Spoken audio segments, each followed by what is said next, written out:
की लग्नात ज्यावेळेला जातो ना, त्या लग्नात गेल्यानंतर कुठल्याच माणसानं आयर नाही केला तरी चालेल, काही नाही केलं तरी चालेल, मात्र त्या लग्नातल्या जेवणाला कधी नावं ठेवले. त्या मुलीच्या बापानं अतिशय कष्टानं कर्ज काढून लग्न केलेलं असतं, त्या कर्जाच्या पैशातून स्वयंपाक केलेला असतो, इतक्या परिश्रमातनं इतक्या कष्टाने इतक्या प्रेमानं केलेला असतो. तो अन्न तो स्वयंपाक आपण अगदी अमृत म्हणूनच खाल्ला पाहिजे, त्याच्या पाया पडून आपण इथून बाहेर पडलं पाहिजे. त्या स्वयंपाकाच्या एका सुद्धा पदार्थाला नावानं ठेवता लग्नातनं बाहेर पडता आलं पाहिजे. तुम्ही एक वेळ आयर करू नका. त्या बापाची जी काही कष्टाची कमाई आहे, बऱ्याचदा लग्न झाल्यानंतर तुम्ही एखाद्या लग्नाच्या मंडपात उभा राहिल्यानंतर कळेल बाप काय असतो ना.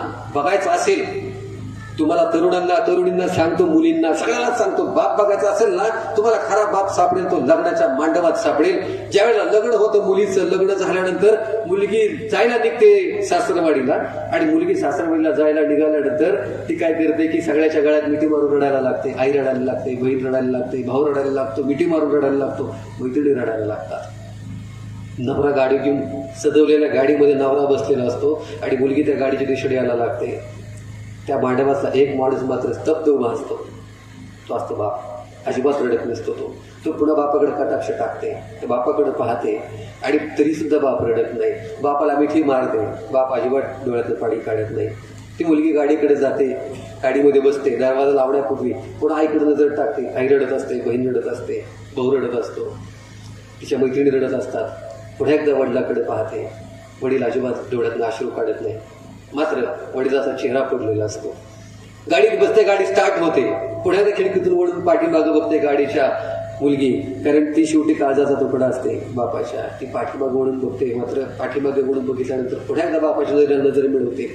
बापाच्या डोळ्यात अश्रू अजिबात नाही, बापाचा चेहरा मात्र पडलेला आहे. गाडी अशी जाते, वळणाला गाडी गेल्यानंतर गाडी अदृश्य होते, आणि गाडी मुलीचे जेव्हा वळणावरून अदृश्य होते ना, तेव्हा त्या मांडवात असलेल्या माणसांच्या पैकी ज्या माणसाला हुंदका फुटतो ना, तो हुंदका ज्याला फुटतो त्याला बाप म्हणतात. त्या हुंदक्याची बरोबरी जगातल्या कुठल्याच अश्रूची कधीच करता येत नाही. तो हुंदका लाख मोलाचा असतो. त्या बापाला माहिती असतं, माझा काळजाचा तुकडा म्हणून मी माझ्या मुलीला वाढवलाय, मी तिला खूप वाढवलंय, तिला अगदी कळीसारखं फुलासारखं जपलंय मी, आणि काळजाचा तुकडा जर मला तिकडे चालला असेल सासरला, त्या बापाला, एकट्याच बापाला माहिती असतं, सगळी रडू दे, मला रडायचं नाही. मी जर रडलो तर त्या मुलीला असं वाटेल की ती कुठेतरी दुःखाच्या ठिकाणी चालली आहे का, बाप पण रडायला लागलाय म्हणजे मी कुठल्या तरी वाईट ठिकाणी चालले आहे का, असं तिला वाटू नये. ती खचूने आयुष्यभर माझा असा कणकर चेहरा तिच्या डोळ्यासमोर राहावा, तिच्या मनात कायमस्वरूपी राहावा.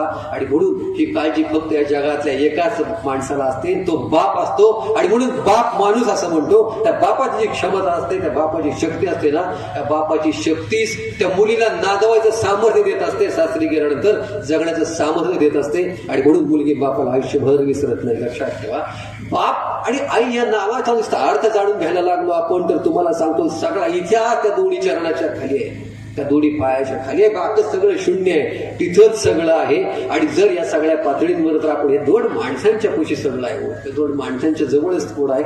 मला इतक्या गोष्टी सांगाव्या वाटतात की आपण किती वेळेला म्हणलं मांडवातला वडील बघितलं मला सांगा, आणि मग तुम्हाला सांगतो की कितीतरी वेळेला असं होतं की आपण क्षुल्लक समजतो. आपण मोठं झालो की आपण म्हणतो, बापाला पोरं म्हणतात तुम्हाला काय कळतं, आईला म्हणतो तुम्हाला काय कळतं. अरे बाबा असं नाही, त्यांना कळतंय म्हणूनच तुम्ही इतक्या उंचीवर आला. त्यांना जर कळत नसलं असतं तर तुम्ही लहानसं मोठं झालं नसता.